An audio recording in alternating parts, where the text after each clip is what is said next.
Because understanding great literature is better than trying to read and understand yet another business book. On the Leadership Lessons from the Great Books podcast, we commit to reading, dissecting, and analyzing the great books of the Western canon. You know, those books, from Jane Austen to Shakespeare, and everything else in between, that you might have fallen asleep trying to read in high school. We do this for our listeners, the owner, the entrepreneur, the manager, or the civic leader who doesn't have the time to read, dissect, analyze, and leverage insights from literature to execute leadership best practices in the confusing and chaotic postmodern world we all now inhabit. Welcome to the rescuing of Western civilization at the intersection of literature and leadership. Welcome to the Leadership Lessons from the Great Books podcast. Hello. My name is Hassan Sorrells, and this is the Leadership Lessons from the Great Books podcast, episode number 135. There are some books that define what it means to be a leader in ways that are counterintuitive. And we spent a lot of time on the podcast last year exploring some of those books and exploring what counterintuitive thinking around leadership might look like, all the way from looking at how to network via the War of 1812, all the way to how to think about and how to engage against propaganda and ideology and the power of the powerless by Václav Havel. And finally, wrapping up towards the end of the year, we looked at Huckleberry Finn and what it means for leaders to engage with humor in a world that might indeed be humorless or increasingly humorless, although I think we're at the end of that. I think we're in a slow healing cycle from that. Then there are some books that challenge us in deeper kinds of ways and combine ideas that have come from other places that we may not be familiar with and really make them succinct. And today we're going to be covering one of those books. Now, I got to admit, when I first read this book, I was not convinced that it was a leadership book, at least not by the title, even though it has the word leadership in it. I was convinced that it was something else because of the provenance of the book, the nature of the publisher, Canon Press, and the type of man who is behind the publisher, Doug Wilson. But we covered in the final episode of 2024, Doug Wilson's commentary on the book of Revelation, When the Man Comes Around. And so I decided to start off this year, a year where we opened up with Shop Class as Soulcraft by Matthew B. Crawford. I decided to continue that process of noodling into what does it look like to engage with material reality in a world of anxiety, trouble, and strife with this book.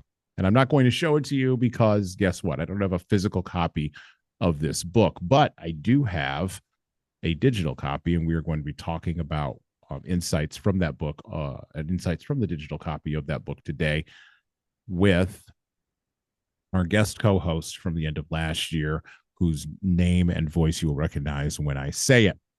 So today, we'll be extracting leadership lessons from what I consider to be one of the best, probably straight leadership books of 2024, Leadership and Emotional Sabotage, Resisting the Anxiety That Will Wreck Your Family, Destroy Your Church, and Ruin the World by Joe Rigney.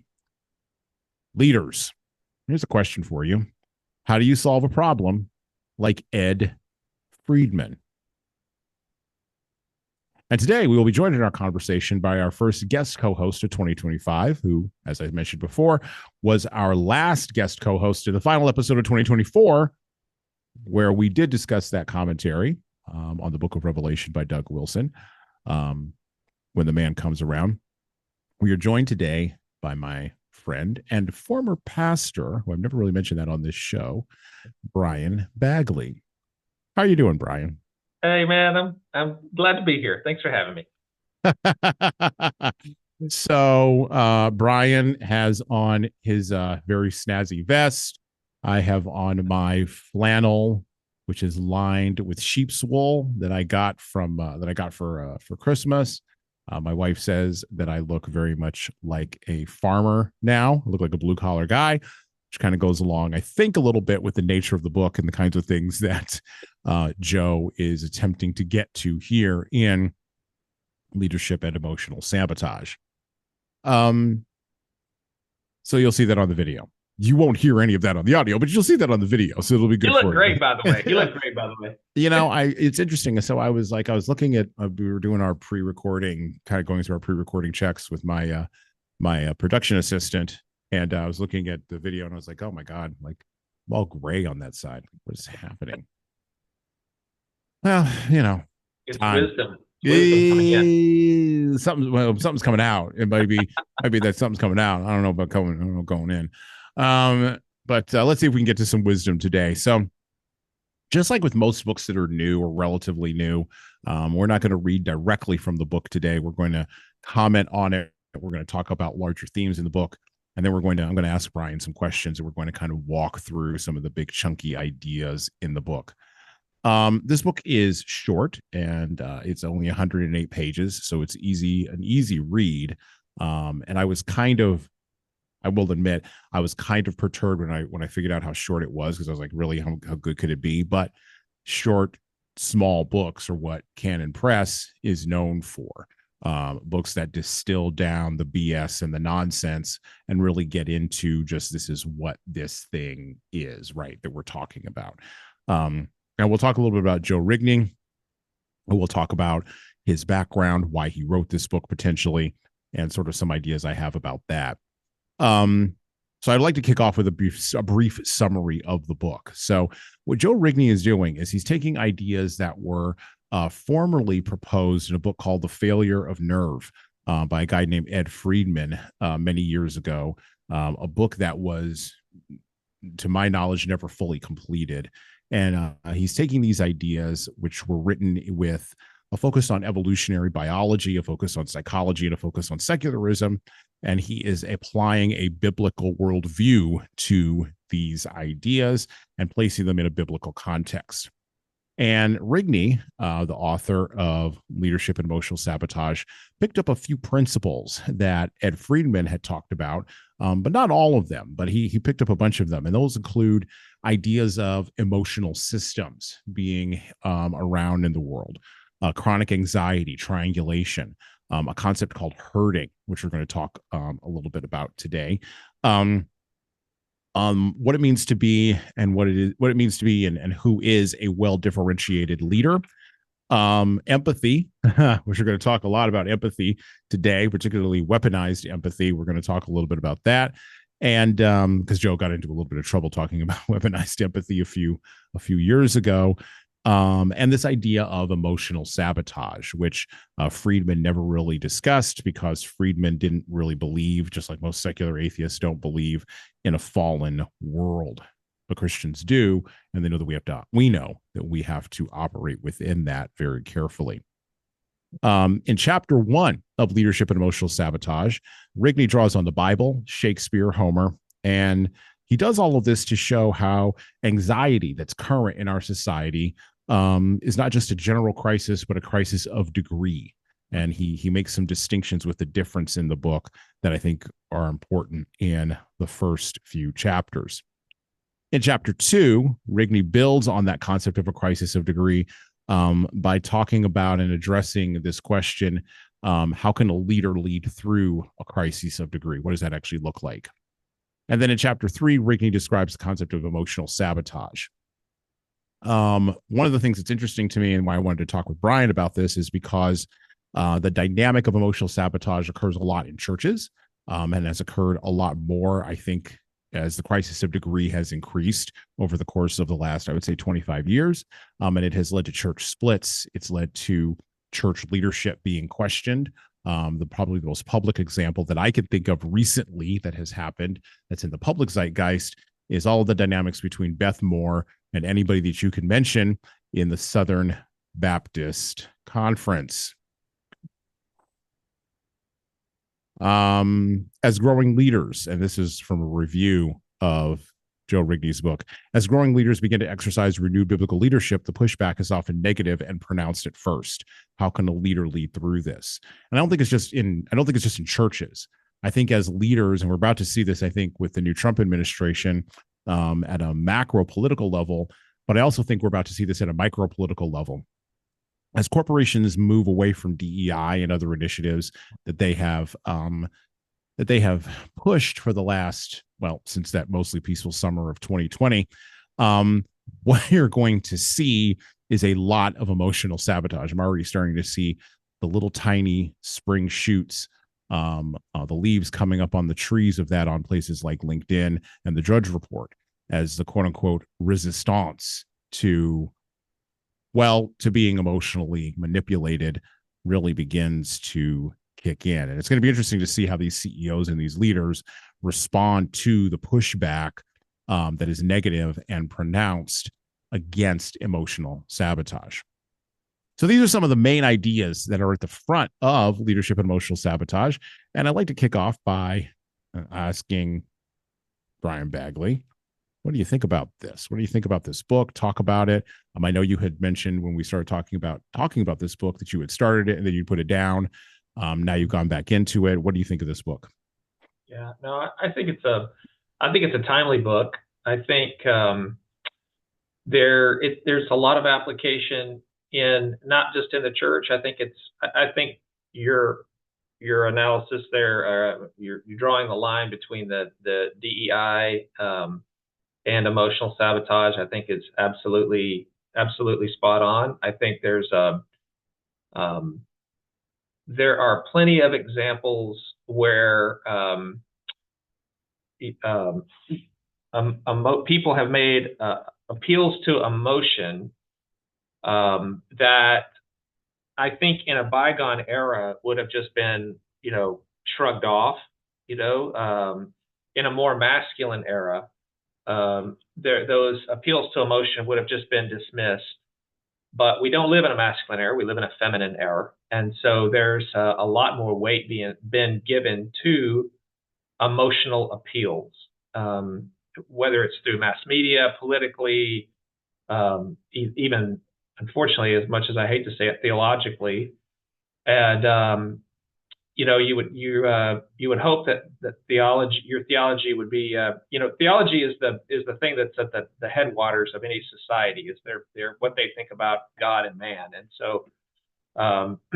If your theology is warped, then everything downstream of that will be as well.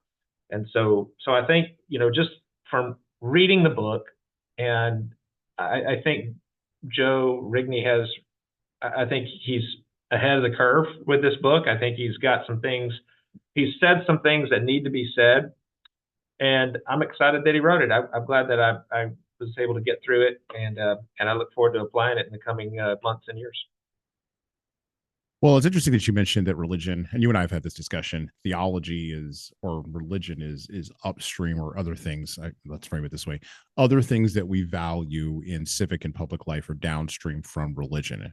And someone who is secular will listen to this and will say, rightly so, they will say, well, that may be true, but religion is just a social construct of man. Now, we're not going to get into the objections to that or the ideas around that. Otherwise, we'll be here for 4 hours and we don't have that kind of time today. Instead, what we're going to do is we're going to grant that argument that religion is a social construct of man for the purpose of talking about where that social construct sits, right? And religions always go back to worldviews, right? What do you view? Where do you view your place in the world? Where do you view who you are? I would assert that worldviews go directly to, and the misorderedness that we have in our worldviews go directly to the postmodern meaning crisis that we've had for the last, now going on 60, almost 80 years actually, in the West overall. We've had an increasingly misordered sense of meaning ever since, particularly in Europe, Christianity died its last death in the bombing of Dresden, I would say, probably in 1943, 44, whenever that happened. I think that event just wiped out.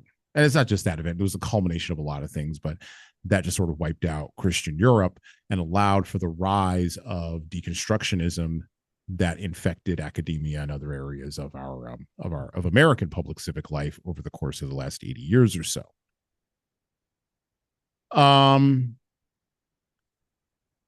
Joe Rigney, I think, would probably agree with us in all this. Just a little background on the author.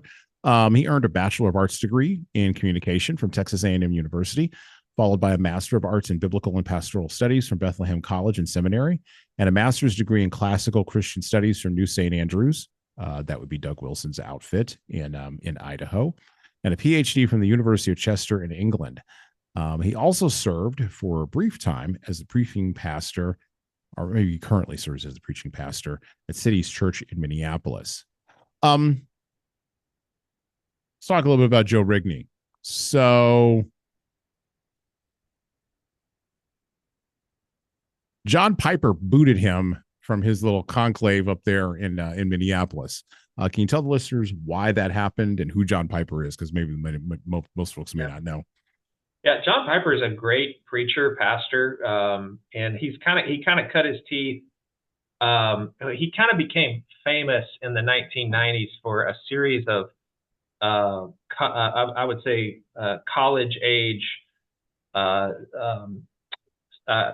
It was a movement of mainly college students at that time in the early 90s. It was called the Passion Movement, and it was sort of the awakening of this Reformed movement among Christians, especially younger Christians, and that gave rise to other aspects of the Reformed church planting movement, such as Acts 29. There were some other things that kind of sprang from Passion, but Piper's sort of the grandfather of that whole movement. But it's interesting because Reform guys tend to be more Presbyterians-ish. You see there are lots of Reformed Baptists. I'm probably going to get smacked down online about this, but there are Reformed Baptists, and Piper is certainly one of them. I mean, I would say, and I'm Baptist, and I would say I lean more towards the Reformed way of thinking about things. But bottom line is, Piper he's like the granddad in all of that. And so he founded Bethlehem College. He was the pastor there at the Bethlehem Baptist Church, and had a very, very successful ministry for a long time. Started, I think he was in charge. I think it was Crossway Press. I'm not sure. Maybe it wasn't Crossway, but there's some big publishing outfit. It's Crossway, I think, that he's founded, and it's huge. It's got a lot of publicity. They've got a lot of great resources. So Piper's been very successful, and so Rigney kind of grew up under him, but Rigney kind of took a little bit of he developed his own ideas about some things based on his own theology, and so I think that's where you were going with that, right? Yeah, and we'll get into a little bit deeper of that or around that when we talk about sort of some flack that Rigney has gotten. But I think leadership and emotional sabotage comes directly out of Rigney's experiences defining what is going on in the public culture in a way that cuts against the grain of the Pipers or the Tim Kellers, or even, I would say, Alistair Beggs of the world. And the reason why it cuts against the grain of those types of folks is because those folks, to your point about Piper, cut their eye teeth on building in the 1990s when we lived in a much more Christian positive culture. I mean, it was still becoming Christian negative, but it was nominally still Christian positive. And now we live, I would assert, in a fully Christian negative culture. You wouldn't believe the kind of pushback I get from people when I talk about Christianity on this podcast. You wouldn't believe the kind of pushback that I get. And I'm not talking about it in terms of like, oh, I'm a martyr, ooh, feel sorry for me. No, like that's not what I'm talking about. I'm saying there are people who genuinely just sort of skip past these topics and go right to the other books whenever I talk about a book based in theology or the Bible, or they'll skip past because it doesn't mean anything to them. They're like, that doesn't mean anything to me. Christian negative doesn't mean hostility. Christian negative can just mean passive aggressiveness, or even just like, I'm just going to ignore the thing because it doesn't matter. And I think that's where we're at as a culture in the United States. And so Rigney came up and I think Rigney's right around my age. I'm in my mid 40s now. He came up during a time when the transition from Christian positive to Christian negative was almost fully complete. And he could see it in his own peers. And so he writes from that perspective versus Piper, who's writing from the other end and leading from the other end of the telescope. The other thing I would say to that, if I could jump in, is just there's another you're absolutely right about that, Hassan. There's another aspect of this, and that's the eschatology. So Piper is going to be more of a premillennialist, and Joe Rigney is going to be more of a postmillennialist. And so the reason that gets into the civil sphere and Christian nationalism. Okay, so Piper and Tim Keller, a couple of other guys that you mentioned, premillennialists, right? And so they take a much more conciliatory tone with the world. Why? Because they don't really see it as their job to necessarily build anything. I'm not saying they don't care about building things, building a church or ministry. I'm not saying that. But they fundamentally believe that things are going to get worse and worse and worse, and Jesus is going to come again in the second coming and just rescue the church from a really bad situation. So they don't feel any pressure to be involved in politics, to try to reform politics, to try to reform the public sphere in any way, right? We're just going to preach Jesus and be nice and pray this simple prayer, and just think about your life in a Christian way, and just love God and get along with folks, and it'll be okay in the end. And Rigney's, he's not looking at it like that. He's saying, no, Christ doesn't return until the enemies of God are made a footstool under his feet. So that only happens through the execution of the gospel plan, the Great Commission, if you will. And so that means we have to go into these spheres and conquer them for Christ, if you will. And so that's the whole point of Christian nationalism. You have two different ways of thinking about how to confront a secular culture, and they're I wouldn't say they're diametrically opposed, but they're clearly two different paths. And so that's another thing in play.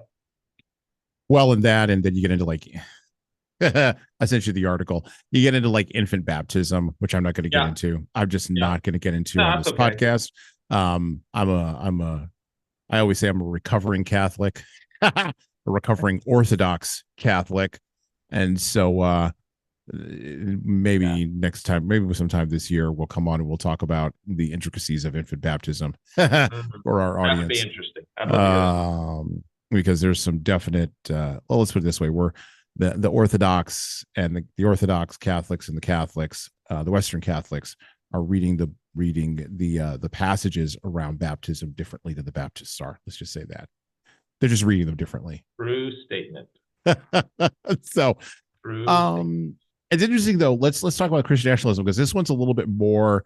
This one actually irks or pokes the secularist right in the eye. Particularly, the more leftist a secularist happens to be politically oriented, the more Christian nationalism riles them up.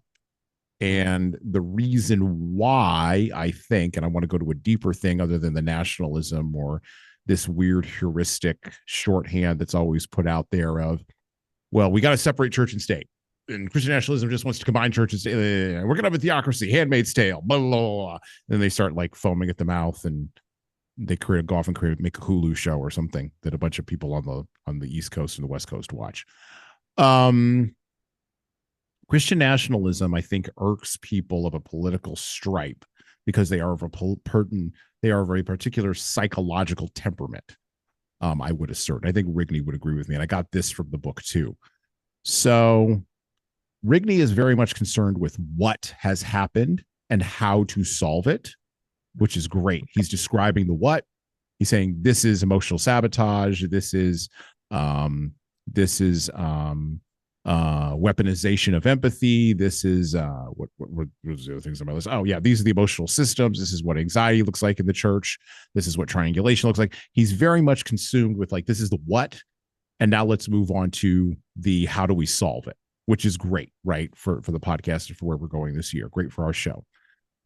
I am, of course, a root cause guy, which means I'm very interested, and you can say this is for my own self-referential reasons, Sure, okay.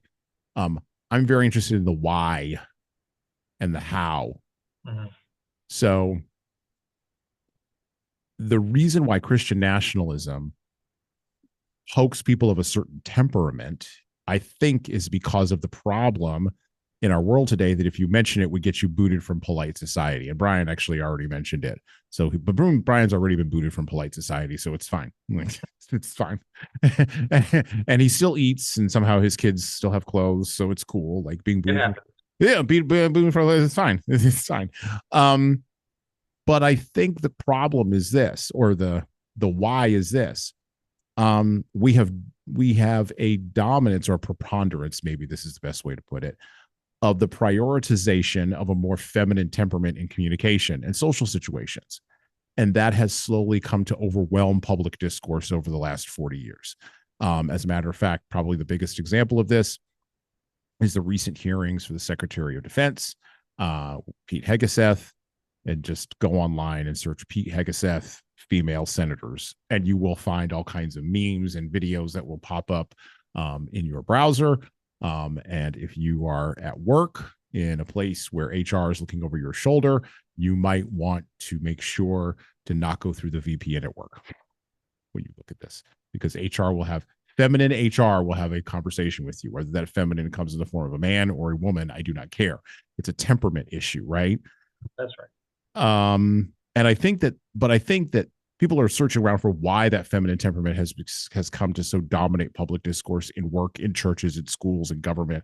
And I think the why is because it's several factors, but I think there's been changes in social structures and changes in globalized communication patterns with the advent of the commercial internet. I think this is one of the things that the commercial internet opened up. It opened the door to a feminine temperament dominating public discourse, because the nature of the applications built on top of the commercial internet, most notably social media, prioritizes social norming, a tamping down of conflict, and making sure that everybody stays on track. And by the way, you can see this from a masculine version of the feminine temperament, which is surveillance and data gathering. That would be Google. And you can see this in a more softer feminine version of this in feminine temperament. And this would be exemplified by Tinder and online dating. Oh, and even, by the way, OnlyFans. Let's just throw it out there. What the heck? Why not? And I think that all of this has taken leaders who were raised, again, like Piper and made their bones like Piper. It has taken them all completely by surprise, because they came out of a more masculine temperament, a more masculine way of communicating and dealing with problems. And this has led to a failure to function in relational systems. And that's what Rigney, I think, is trying to diagnose, but he doesn't talk about the why. Otherwise, this book would probably be twice as long. Do you think I've hit on anything here, or am I grasping at straws?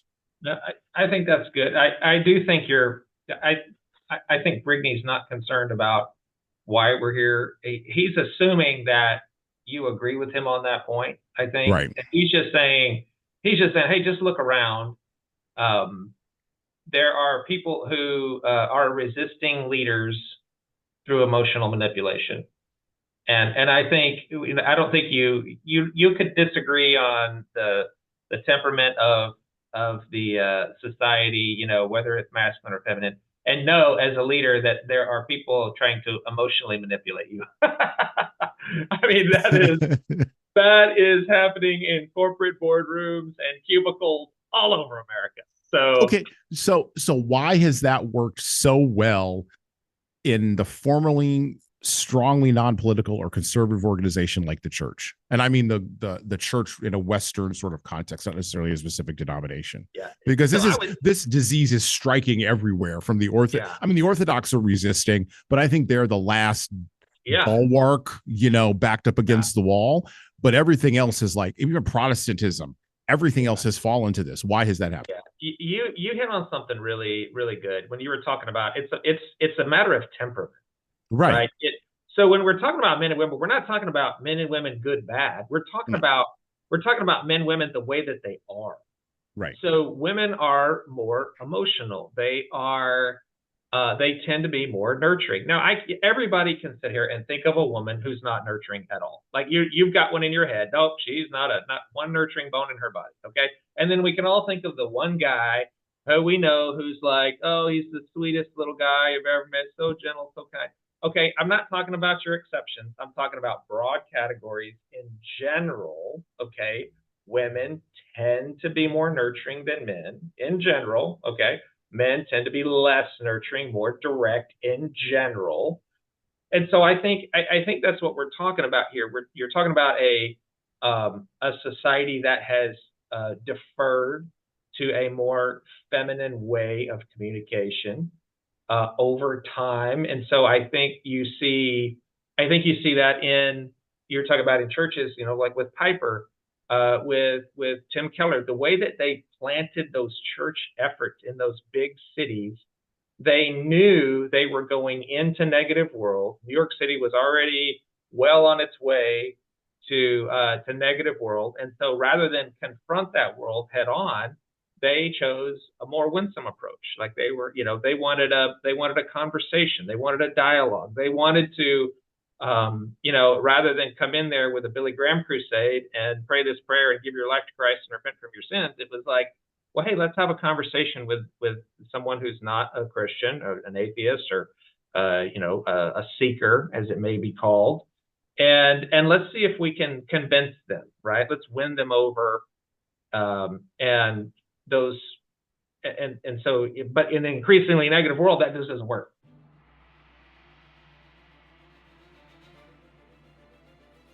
Hello. So I'm going to do some shilling here, and hopefully this will be a pause in our riveting conversation for you. I have an offer for you. My most recent book is 12 Rules for Leaders, the Foundation of Intentional Leadership.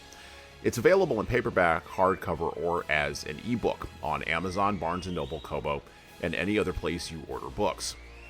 Now, in this book, I address the 12 leadership areas that I have found leaders need to be the most intentional in to be the type of leader followers actually want to follow.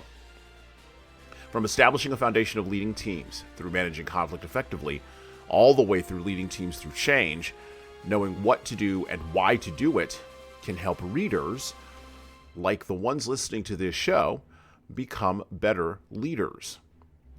Look, reading this book and living it is like getting coaching from me directly without having to pay my full coaching rate.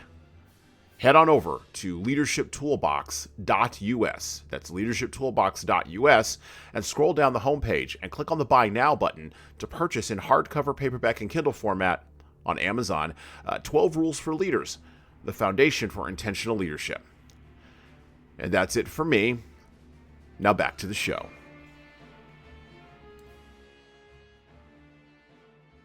So we've talked a little bit about Rigney, his background, Christian nationalism.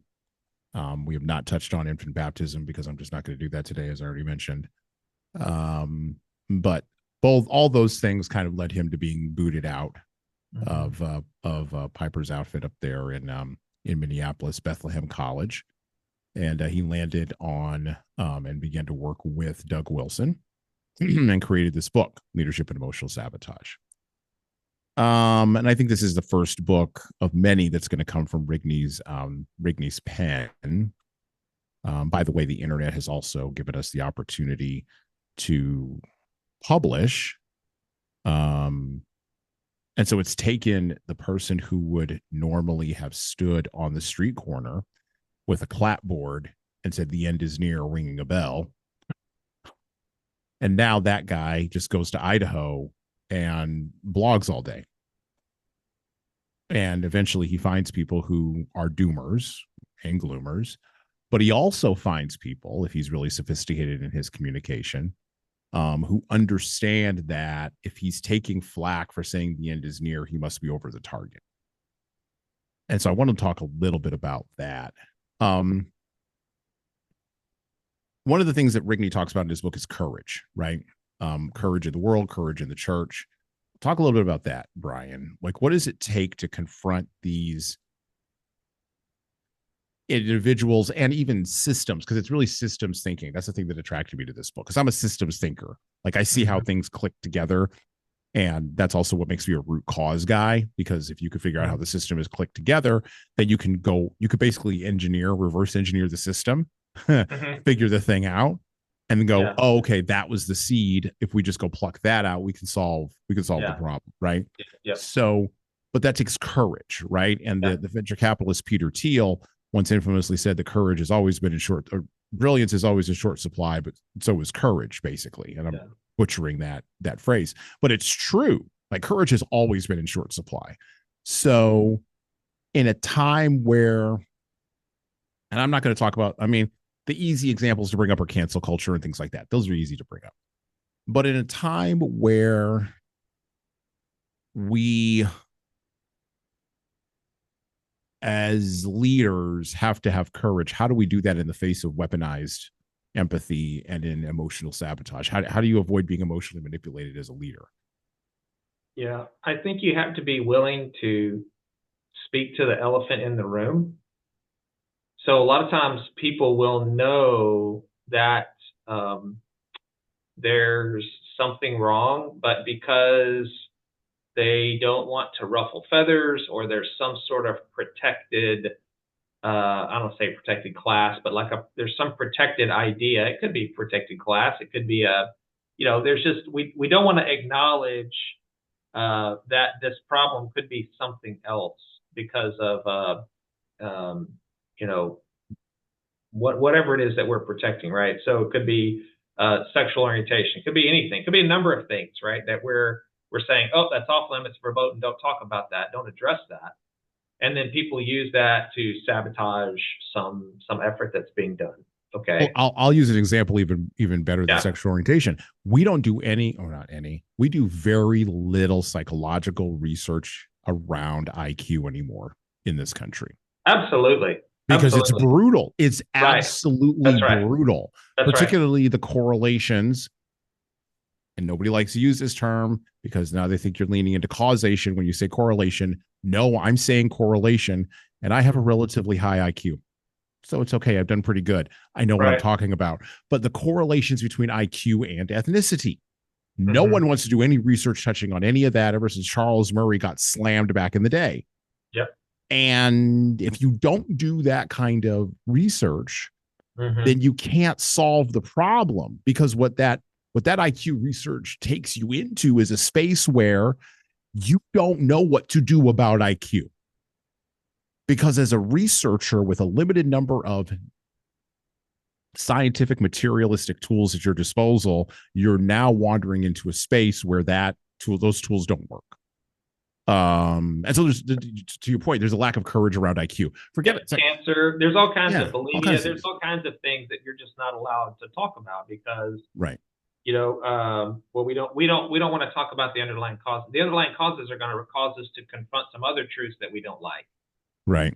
So I think when it comes to courage, it's, Elon Musk is a great example of this.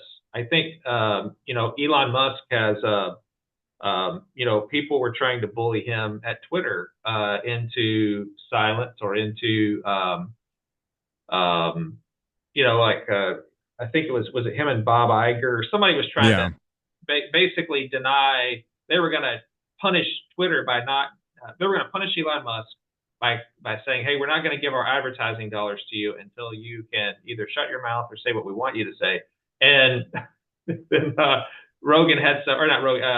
Musk had some choice words at that interview that he gave. I don't know if you saw that, but it was.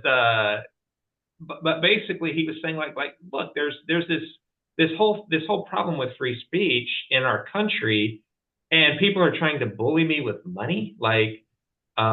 I'm not going to do that. You agree with me or don't agree with me, but that's not you're not going to back me down on that. And I think when it comes to sort of this emotional sabotage and you don't care about people, you don't like this person, this class of people, you don't care about them, that's that type of emotional sabotage that I think Rigney is trying to address in this book. Brene Brown, the writer of Daring Greatly, talks about courage being a heart word, and she's coming from, again, a social work background, which is a field that is dominated by a feminine temperament, and that's fine. That's sort of the nature of sort of where a occupation is going to go, right? And I don't disagree with her. I do think courage takes heart. It is a heart word. But when we search our hearts, as it says in the Bible, we find that they are, to paraphrase from Jeremiah, deceitful above all else, right? Who could know them? One of the things that the heart of man has to run up against invariably, and we talked about this in our episode on Shop Class versus Shop Class is Soulcraft by Matthew Crawford, invariably the heart of man has to run up against the boundaries and the limits of material reality. Like, I'll give you an example. So no matter how much Brian and I, who are separated by a few hundred miles, right, and we're recording this right now, no matter how much we may want to be in the same room physically, unless I can manipulate my atoms over distance to go to where Brian is, and Brian can manipulate his atoms to come over distance to where I am, we can't physically be in the same spot. There's a limit to that reality that we are trying to abrogate by utilizing this platform to have a conversation. There are limits to the material reality of me being physically in the same space as Brian and Brian being physically in the same space as myself.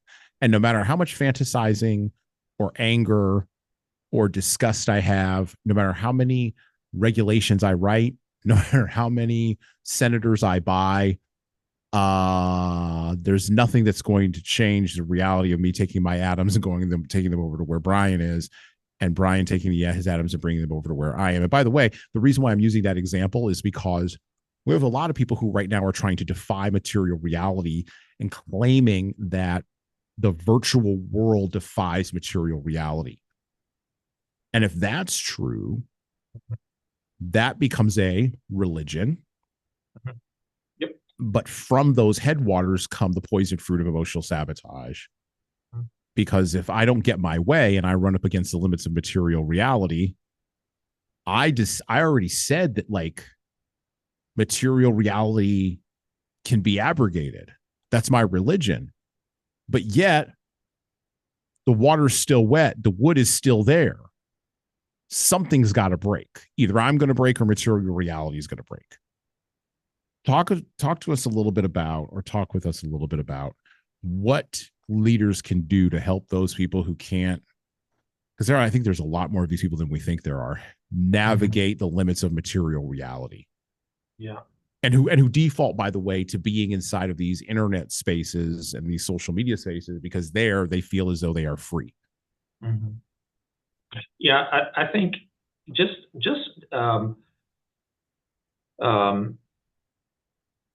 material, the world that we exist in is not material. It's not merely material. There are all kinds of immaterial things as well. There are immaterial categories that we can't define. Even science acknowledges that we can't define. There are dimensions that we don't have access to, that physicists are just saying, yeah, like they exist, and there might be up to 150 of them, and we can't even get to them. Right. So even the old school atheists of the Scopes monkey trials are having a much harder time holding to that worldview as the further they get along. And so anyway, I just say that to say to anyone who's a hardcore materialist, that you are making assumptions about the unseen world that can't be proven. You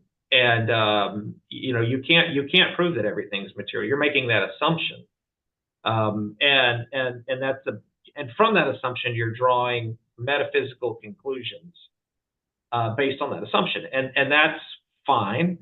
But just know that's what you're doing. The one thing that you mentioned a little bit ago about empathy, one of the problems with empathy is there are and empathy is a good thing. Empathy can be wonderful. I mean, there are times like, I mean, if you've ever dealt with somebody going through grief, the emotions that they're dealing with cannot be explained in a material way. I mean, like you're dealing with the departure of a human being. The grief that you're experiencing cannot be explained materially. I mean, it's not just mere chemical reactions in your brain. I mean, it's in your mind, it's in your soul. It's not just your body. You do have a physical reaction to grief, but your reaction goes way beyond mere physical. And so dealing with someone in grief, it does require empathy for sure, but you can't stop with empathy. At some point, empathy has to give way to sympathy. And what's the difference between the two? And I think where the discussion gets lost, and I think Brene Brown's great. I think she's done some great things. I think Brene Brown, the one thing she has missed is she dismisses sympathy, and she's even said so in some of her videos that I've watched, in her YouTube videos. She's like, sympathy is not blah blah blah blah blah. I don't care. You have to have sympathy because so let's say somebody's stuck in some quicksand. Okay, an empathetic person says, "Oh, I see you stuck in that quicksand. I'm going to get in that quicksand with you." Okay, the problem is now we're both sinking in quicksand. We're both going to die.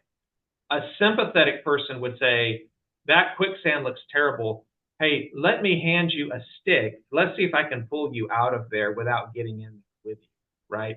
That's the difference, I think, between the clearest difference that you can make between empathy and sympathy. Again, when somebody's grieving, empathy is very, very appropriate. But after a period of time, to help that person move on, you have to move over to sympathy at some point. I'm not saying, it's got to be day one or even day 365. I'm just saying There is a difference. Right. Well, and Joe Rigney in his book, Leadership and Emotional Sabotage, hits on something I think that is an extra aspect of this that Brene Brown misses, the scientific materialist mindset misses, the political progressive mindset misses. And they miss it because when you deconstruct God, when you do the Nietzschean thing and deconstruct God all the way down to the bottom, or at least you try, and you try to deconstruct the Bible, and it's not really deconstructing God, it's deconstructing the Bible as an avatar or a stand-in for God. When you do that, you also deconstruct evil. And Ed Friedman, Brene Brown,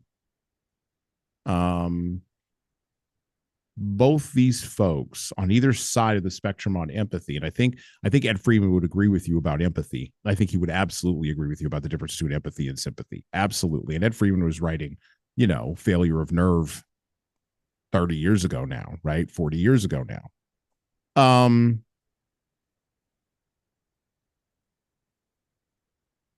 Evil intent has to be factored in to people's hearts.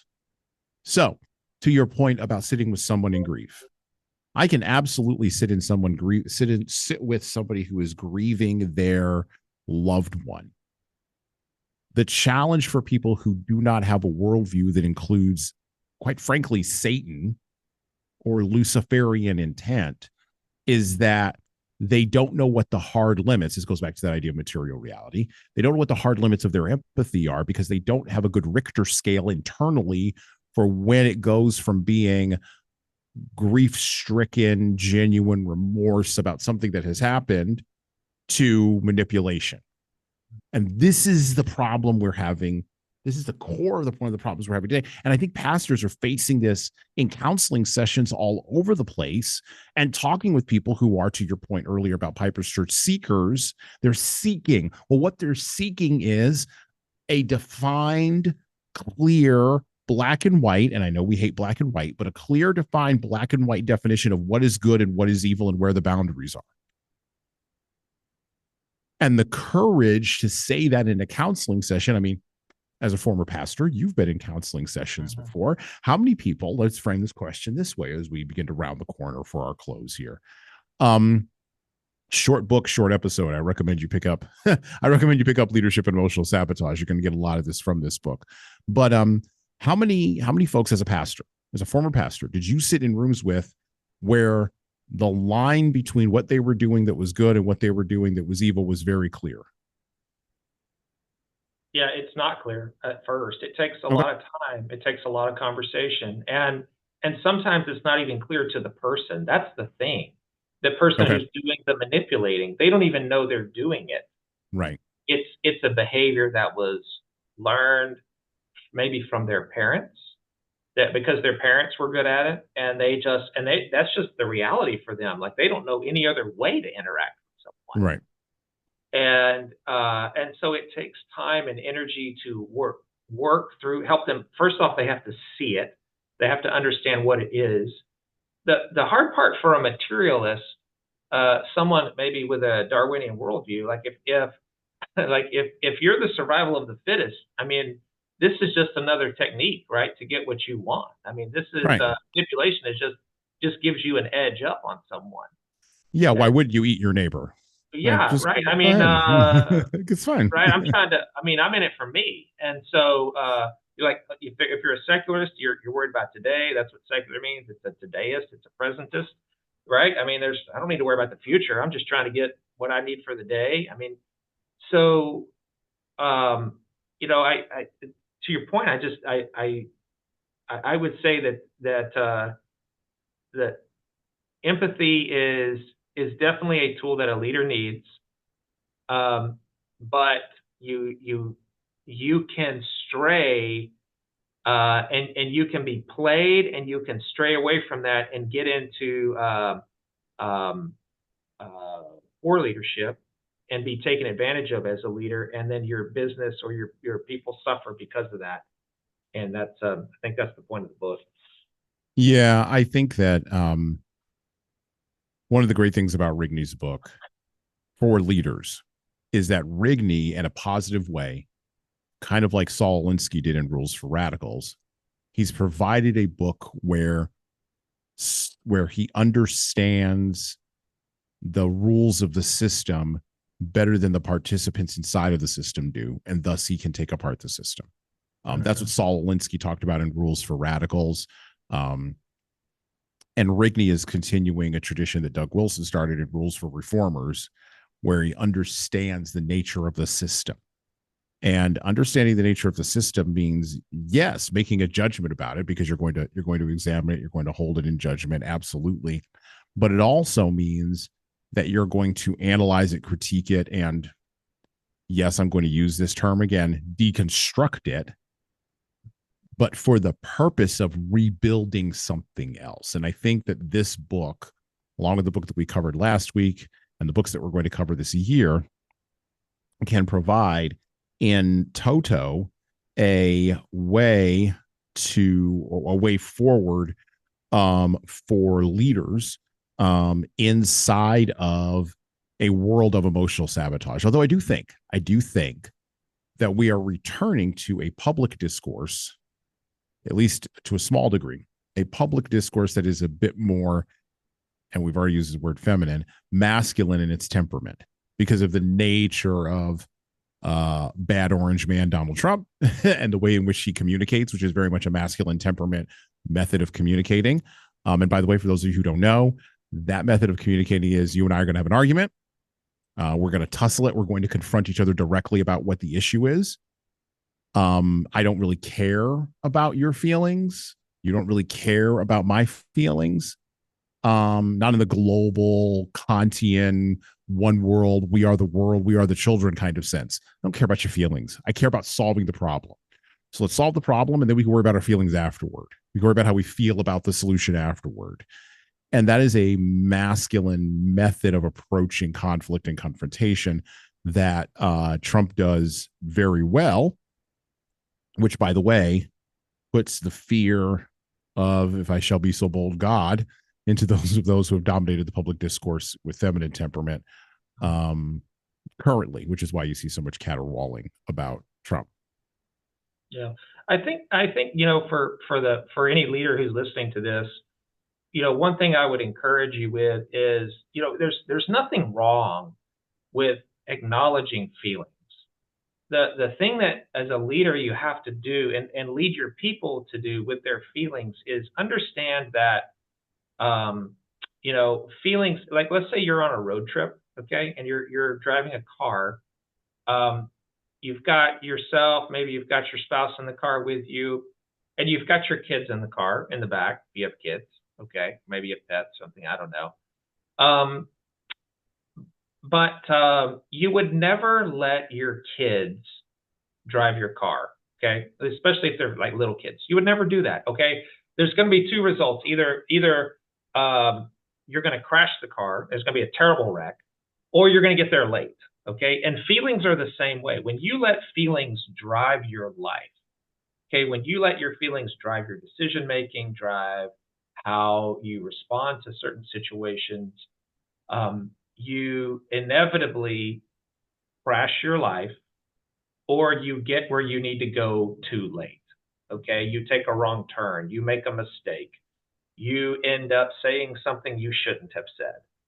A whole bunch of things. Okay, you become passive, whatever it is. But and so feelings are great because they can tell us that something is wrong, but they can't tell us what to do. Mm-hmm. And as soon as we start letting them tell us what to do, that's when leaders begin to fail.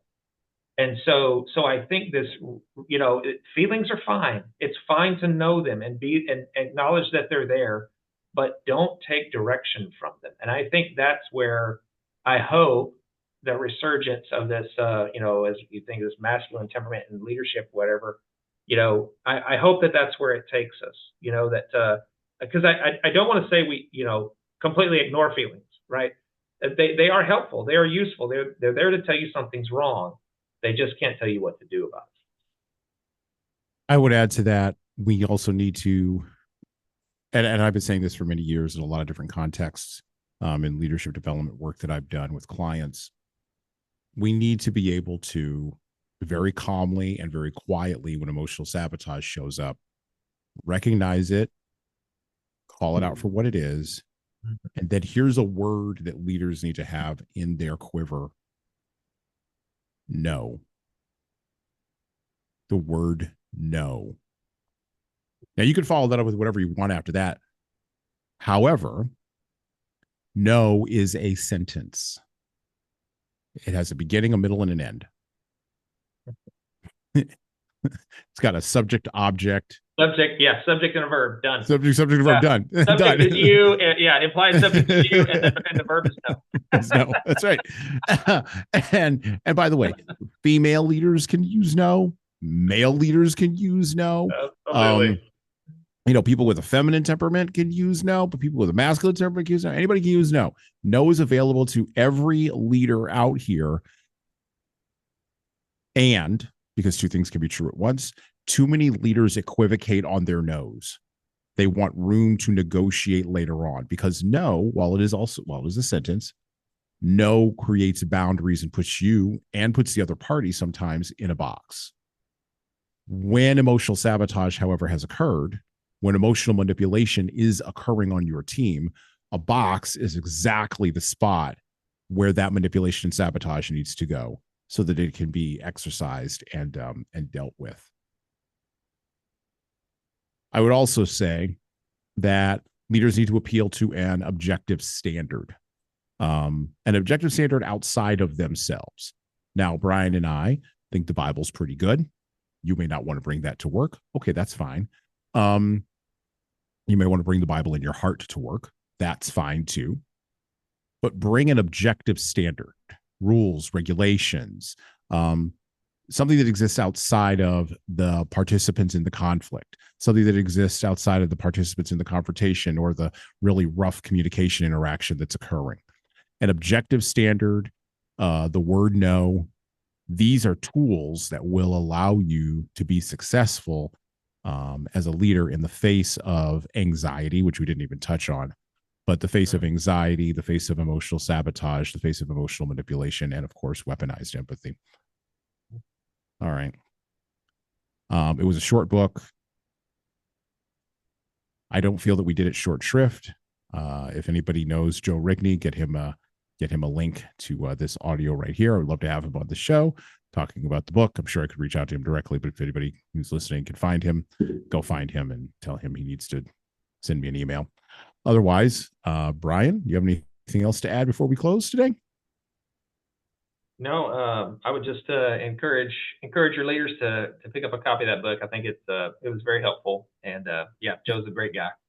Excellent. Yep, and it's only 108 pages, 6 chapters. It's like an hour and 12 minutes to read, something like that on Audible. But it's a good use of your time. All right. With that, well, we're out. Thank you for listening to the Leadership Lessons from the Great Books podcast today. And now that you've made it this far, you should subscribe to the audio version of this show on all the major podcast players, including Apple iTunes, Spotify, YouTube Music, and everywhere else where podcasts are available. There's also a video version of our podcast on our YouTube channel. Like and subscribe to the video version of this podcast on the Leadership Toolbox channel on YouTube. Just search for Leadership Toolbox and hit the subscribe button there on YouTube. And while you're doing that, leave a 5-star review if you like what we're doing here on Apple, Spotify, and YouTube. Just go below the player and hit 5 stars. We need those reviews to grow, and it's the easiest way to help grow this show. And tell all your friends, of course, in leadership.